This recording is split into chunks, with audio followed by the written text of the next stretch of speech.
Today, fellow Toastmasters and very welcome guests, good evening. Good evening. Questions, questions, questions. We hear them every day. Could be a very simple question. When you go to a restaurant, the waiter asks you, what would you like to drink? Sometimes it's an unexpected question.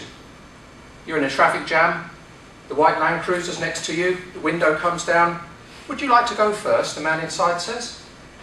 I think that'd be very unexpected. But I'm actually talking about different types of questions.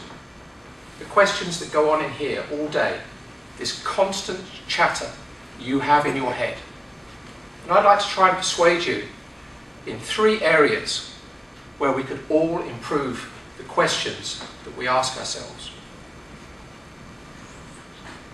The first question would be, do I need to loosen up?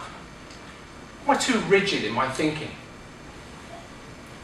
If we go back in British history to 1807, when we were all a lot younger, there was an Act of Parliament passed by William Wilberforce who put a bill up to abolish slavery.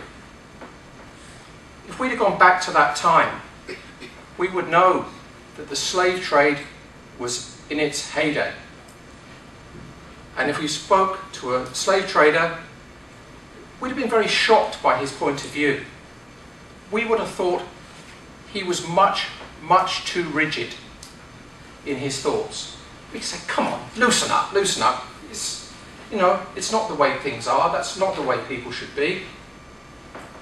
But are we too rigid in our thinking too? Only yesterday, my phone rang. And it was QTEL, one of my favourite companies in Qatar. The lady was doing a survey. I didn't give her a chance to speak. I was straight in there complaining from complaints from 2 years ago. I went on and on and on. I think the lady was pleased to get off the phone away from me. But if I'd have just thought, I'd have just loosened up a little bit, I would have learned some things to my advantage.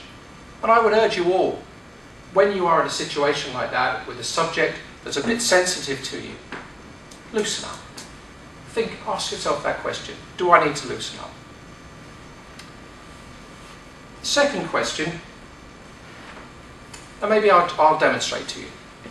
Imagine it's a lovely sunny day outside. So, if it's sunny, you're going to put on your sunglasses.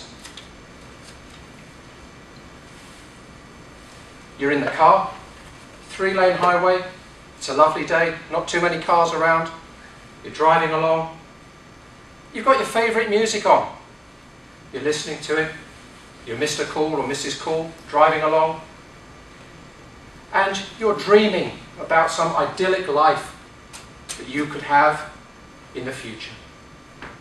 All of a sudden, the car in front swerves across, straight up the slip road. You have to wake up, take off the sunglasses, and what do? You start shouting. Did you not see me? My car got big enough for you? We start yelling after people. This is somebody who's gone. They've never met you. They didn't see you. They don't care about you. So the second question is, are you asking the right person questions? The correct question in that situation should be, what are you doing driving a car and not concentrating? What are you doing out on the road driving as if you're asleep in a dream world? No good asking the guy that's just shot off at the road. That's his problem. You should have been paying attention. You should have been concentrating. So the second question that you should ask yourselves, am I asking the right person? And the person you should be asking is that one you look at in the mirror every morning in the bathroom. The third question I'd like you to consider, I learned from somebody called Steve Chandler, who's an American with a very, very deep voice, a monotone. And he likes to ask the question, are you an owner or are you a victim of your thoughts? Say, for example, this is a photocopier. We've all used a photocopier. You come along with your photocopying, and it's got a fault on it. Some paper's jammed in it, a P6 fault or something. If you're a victim, your immediate response, did you leave that photocopier with that paper in it? Oh no, it was you. I've seen you leave that before. It was you, wasn't it? You would be a victim. You are stuck in that little world. You can't move on. If you're an owner, you see that the photocopier is jammed. Does anybody know how to fix this? Has anybody called the engineer? Has anybody got his number? You've accepted that the photocopier is broken.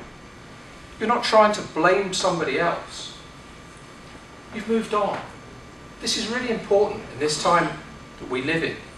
If you get laid off from your job, the people that will find it more difficult to find another job are the ones who say, oh, I shouldn't have been laid off. I've got more experience than that person. I've been here longer. I'm better than they are. They're stuck. You need to accept it and start asking yourself quality questions, like an owner would. How can I improve my CV? How can I get more qualifications to get a better job? And then you will move on. So make sure you ask yourself that third question. Are you an owner, or are you a victim?